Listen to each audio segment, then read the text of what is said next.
Thank you for joining Wars of the Roses. And this is an esoteric interpretation of the third eye by Manly P. Hall.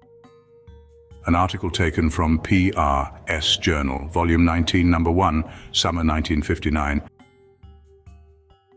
An esoteric interpretation of the third eye. Among the more progressive modern scientists and philosophic thinkers, there is an observable trend toward the investigation of old beliefs and doctrines, which might have a bearing upon contemporary knowledge. There is a growing suspicion that what has long been regarded as folklore, legend, or even superstition may have a foundation in fact.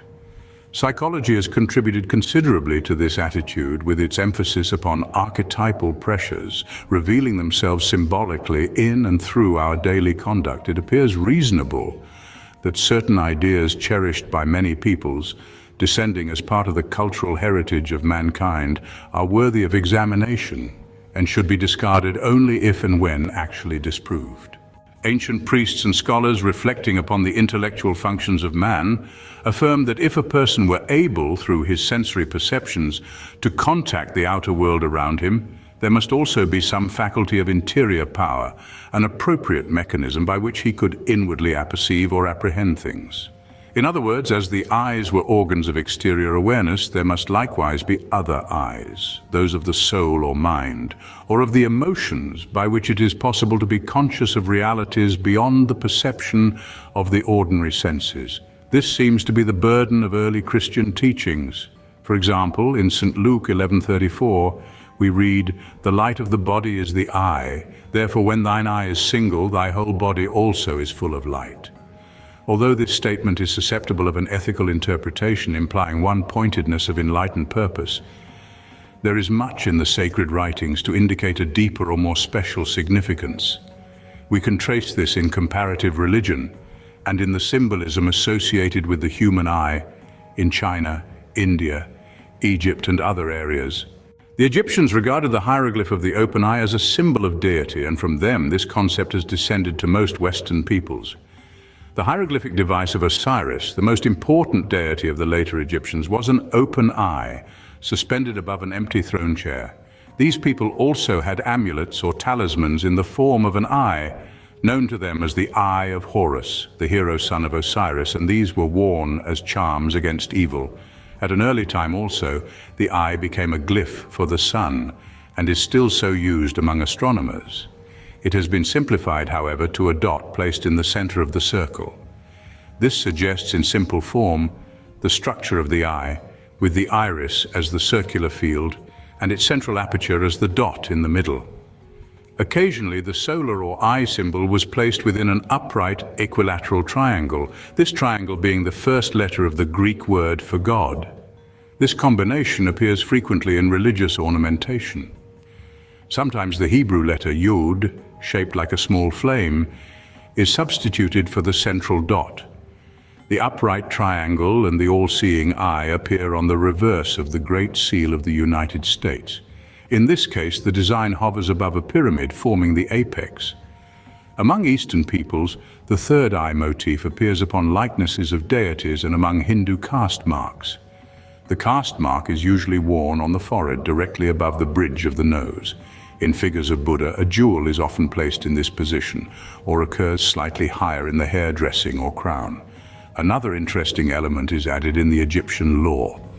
This is a curiously coiled serpent called the uraeus, attached to the helmets or coronets of divinities or royal persons, in the same place where the Brahmin wears his caste mark. In the Egyptian Book of the Dead, as it is popularly called, representations of deceased persons passing through the rituals of the underworld frequently appear with a cone-like object attached to the top of the head as a ceremonial adornment. Sir A. E. Wallace Budge of the British Museum, in his Osiris and the Egyptian Resurrection, notes that similar ornaments are still worn by the members of certain African tribes in their religious ceremonies. The cone-like appendix is composed of a fatty substance, and the heat of the sun causes this to melt, anointing the head with oil. These and many other testimonies indicate the common opinion held in antiquity that a spiritual faculty of some kind was seated in the head, approximately in the middle of the brain. Certain Hindu sects refer to this sacred organ of inward perception as a thousand-petaled lotus, resembling a huge sunburst, and it is so represented in Egyptian art and among the nations inhabiting the plateau of Mexico. In European writings, the earliest references to the subject describe this interior organ of extrasensory perception as a vedmis or worm. This is not inconsistent with its Egyptian representation as a small serpent. Most students are aware of the Oriental doctrine of the Kundalini, or serpent power, which rises along the spine to the brain during the exercises of meditation. The burden of these older concepts is to the effect that an organ actually exists within the physical body of man, which under certain conditions or as the result of systematic exercises of contemplation can be caused to become active, resulting in an extension of consciousness toward objects not normally within our perception. By this organ, man is capable of exploring aspects of the causal universe around him. It is further assumed that the stimulation of this power is intimately concerned with the search for truth or reality. If, as ancient philosophy has clearly stated, the knowledge of causes is true knowledge, without which man can never overcome the ignorance which threatens his growth and survival, the understanding of this third eye and its function is of paramount significance.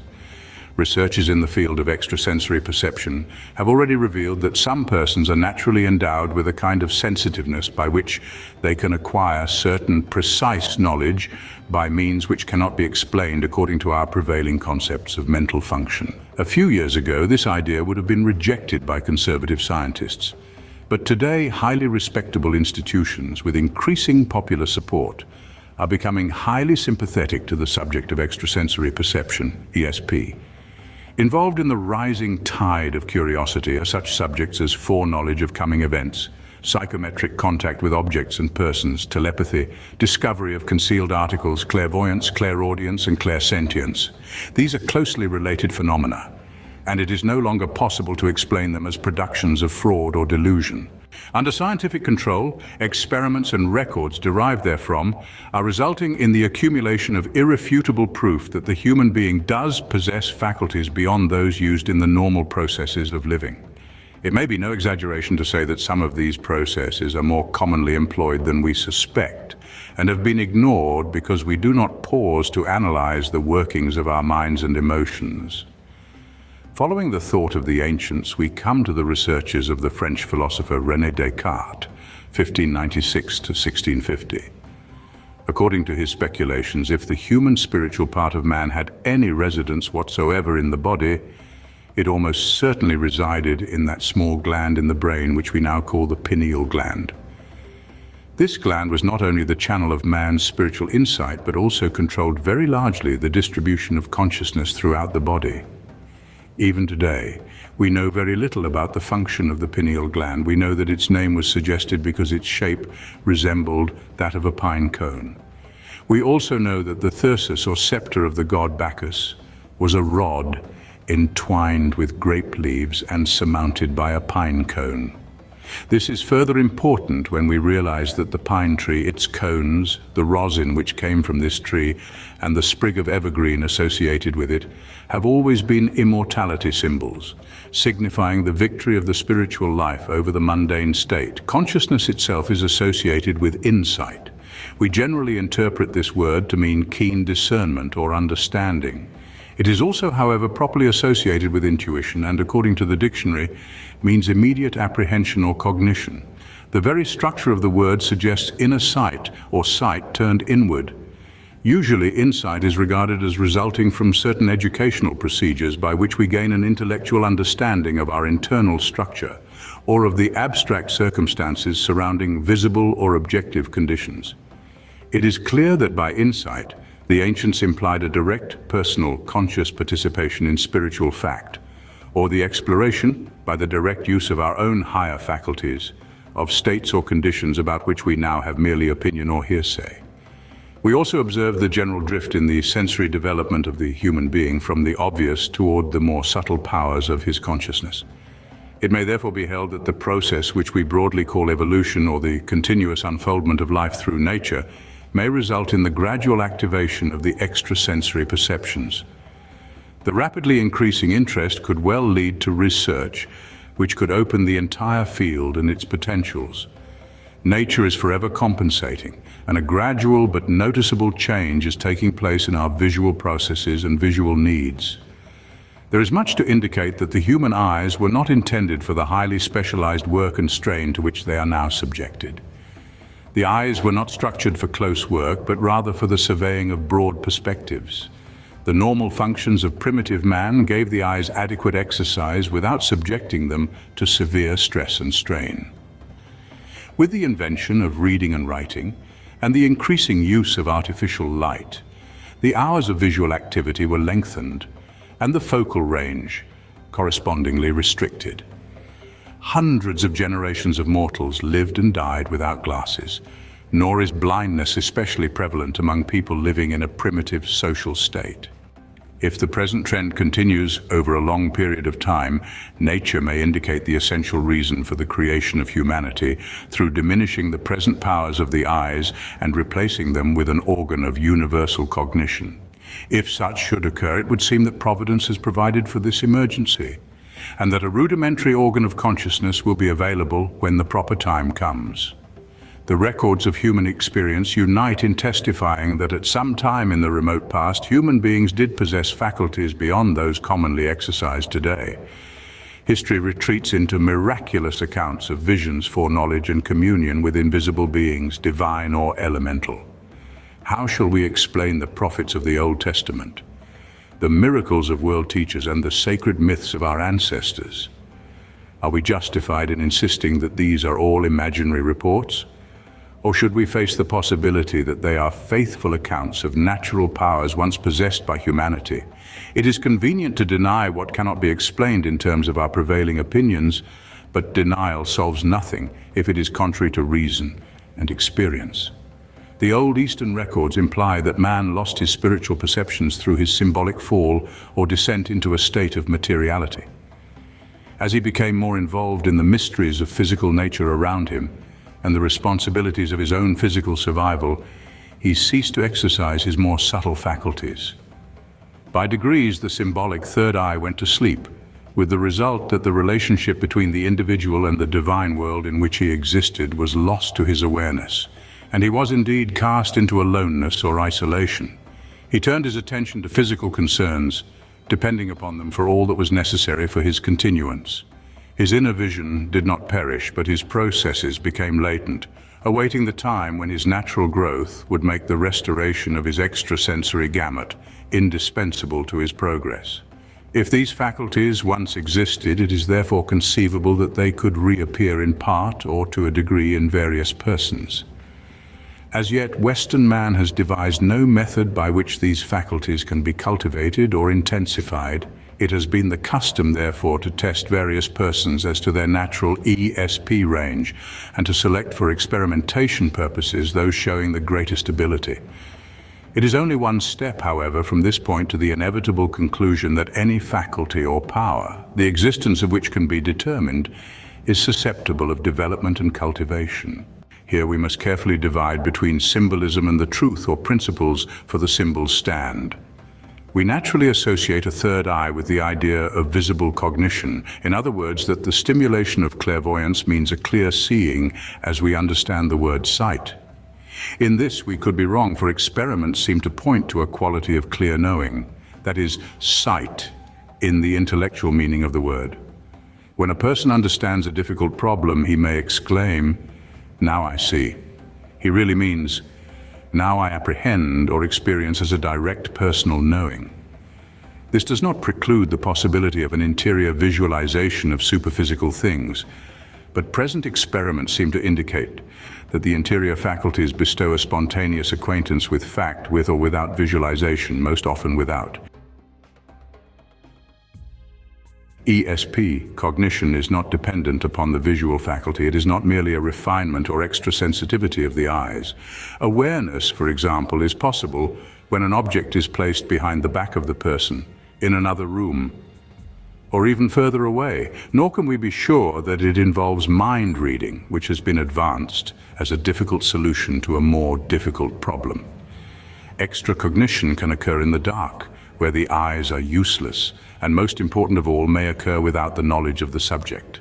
Thus, an extrasensory report may move into the subconscious or unconscious levels of the mind to become released at a later date or through some autonomic process.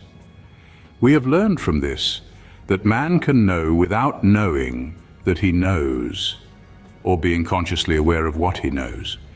Perhaps this level of cognition has always existed as a factor in the psychic life of many, if not most persons. If this is true and evidence is accumulating, it becomes an equation in all psychological analysis. We know the date when radio was invented, but we have no way of knowing the duration of man's third eye apprehension. Religious contemplation leads to a certain kind of relaxation, a reduction of objective pressures, and the attainment of interior quietude. Such personal disciplines have always been associated with visions, illuminations, and revelations. Even primitive man, seeking communion with his gods and ghosts, first withdrew from society and then devoted his time to fasting and prayer, cultivating humility of spirit and a devout expectancy of divine intercession. This may tell us that extrasensory perception is continuous and entirely natural, but we can become aware of it only when we become properly receptive to vibrations so subtle that they can be sensed only when the objective faculties are relaxed into silence and detachment. As the spiritual life in man has always required such devotional adjustments, it may be founded in the authority of the mystical experience, pointing the way to a direct communication or communion with the overlife, or the universal principles of life, truth, and love. Such is certainly the burden of the message of St. Paul.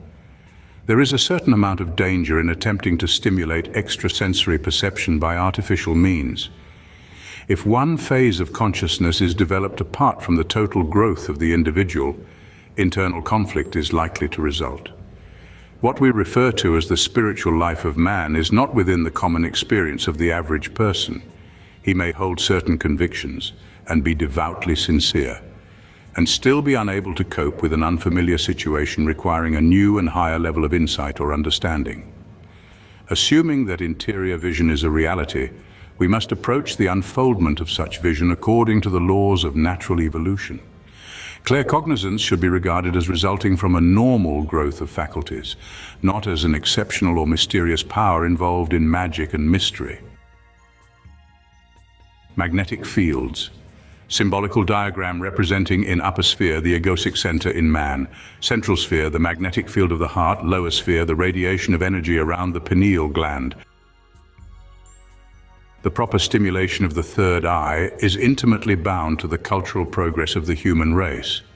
We perceive the natural trend of evolution and its emphasis upon the process of individuation. Man is becoming increasingly sensitive to the higher values of living. He is concerned with the hope for world peace, personal and collective security, and a continuing advancement in art, science, philosophy, and religion. He is impelled to make better use of the faculties he now possesses, and by so doing, to make a legitimate claim for increased insight and new instruments suitable to his larger needs. Under these conditions, and in obedience to a universal system of merits, he may justly expect that he will not be left without such faculties and powers as are essential to his uninterrupted growth and progress. That which applies to the collective is equally applicable to the individual. Through the refinement of daily living, concentration upon nobler objectives, and dedication to the support of his highest ideals and convictions, man grows as he was intended to grow, free from the danger of fantasy and hallucination. The future of humanity is associated with the endocrine system in the human body. For the most part, our present knowledge of the ductless glands is incomplete, to say the least. This is especially true of the pineal body. We do know, however, that it is contrary to the demonstrable way of nature that any organ or function no longer necessary or useful should continue to exist. If the pineal gland, as a potential organ of interior perception, were merely a survival from remote time, it should long ago have passed into atrophy and vanished from our comprehension. Instead, it remains as though waiting for the proper circumstances for its revival, as a link with a higher order of cognition. Mystics such as Andrew Jackson Davis and Baron Emanuel Swedenborg have left us records of their explorations of the pineal gland and other obscure parts and organs of the brain.